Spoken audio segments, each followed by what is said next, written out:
सभी को मेरा प्रणाम। मैं गजानन, स्वागत है आपका इस महाश्रृंखला में घर बैठे रेकी सीखे। और आज का विषय है हमारा रेकी और आत्मज्ञान। तो क्या रेकी सीखकर हम आत्मज्ञान प्राप्त कर सकते हैं? अभी तक तो हमारे मन में अनेकों सवाल थे कि आत्मज्ञान प्राप्त करना ऋषि मुनियों का काम है, जंगल में जाना पड़ता है, हिमालय में जाना पड़ता है, जब तब करने पड़ते हो, भगवान को प्रसन्न करना होता है, भगवे कपड़े पहनने होते हैं, तिलक लगाना पड़ता है, बाल बढ़ाने पड़ते हैं, उपवास करना पड़ता है। लेकिन दोस्तों ऐसा कुछ भी नहीं है। आत्मज्ञान प्राप्त करने के लिए आपको इसी संसार में, इसी व्यवहार व्यापार परिवार में रहकर भी आप इस अवस्था को प्राप्त कर सकते हो। इसी कपड़ों में, सलवार सूट में और साड़ी के अंदर या फिर अपने सूट पैंट में भी आप इस अवस्था को प्राप्त कर सकते हो, इस ज्ञान को प्राप्त कर सकते हो। ये मैं नहीं कहता हूँ, मेरे गुरुजी कहते हैं। और जब मैंने इस बात को सुना तो मेरे ऊपर इस बात ने बहुत असर कर दिया और मैं इस रास्ते पर चल पड़ा। आत्मज्ञान आपको ईश्वर ने नेचुरली दिया हुआ है, गॉड गिफ्टेड है।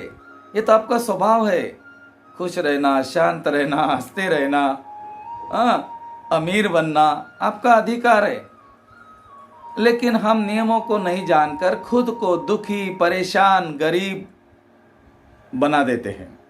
हमें गरीब बनाने वाला, अमीर बनाने वाला, हमारा भाग्य लिखने वाला, हमारा भविष्य लिखने वाला कोई भी कहीं पर भी बैठा हुआ नहीं है, ऊपर तो बिल्कुल नहीं है। हम क्षण प्रतिक्षण, पल प्रतिपल हमारे विचारों से हमारे भाग्य को बनाते हैं। जाने अनजाने में पता ही नहीं होता कि हमने क्या बोला, क्या सुना, क्या सोचा, और हमारा भाग्य और भविष्य बनते जाता है।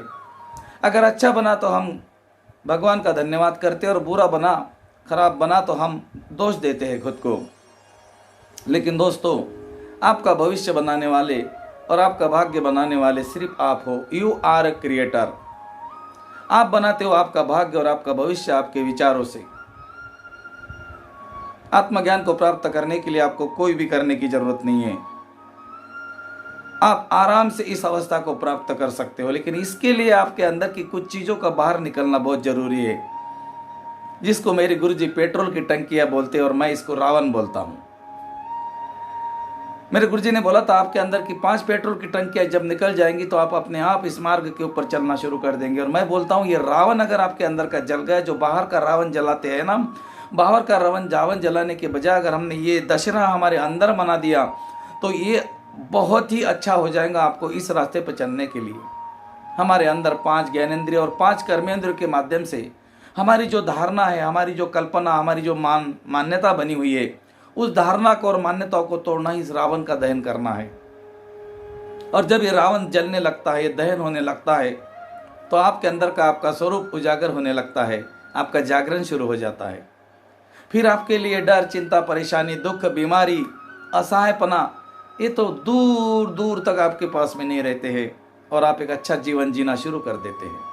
इसीलिए रेकी सीखने के बाद हम आपको ऐसे ऐसे चीज़ों के साथ जोड़ते हैं और उसका माध्यम है मेडिटेशन, ध्यान। जी हाँ दोस्तों, ध्यान एक ऐसा शस्त्र है जिससे हम कुछ भी काट सकते हैं।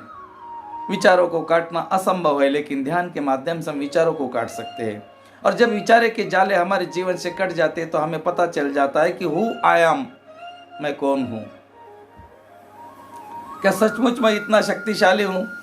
क्या सचमुच मेरे अंदर इतनी दिव्य शक्तियां हैं जो असंभव को संभव बना सकती है?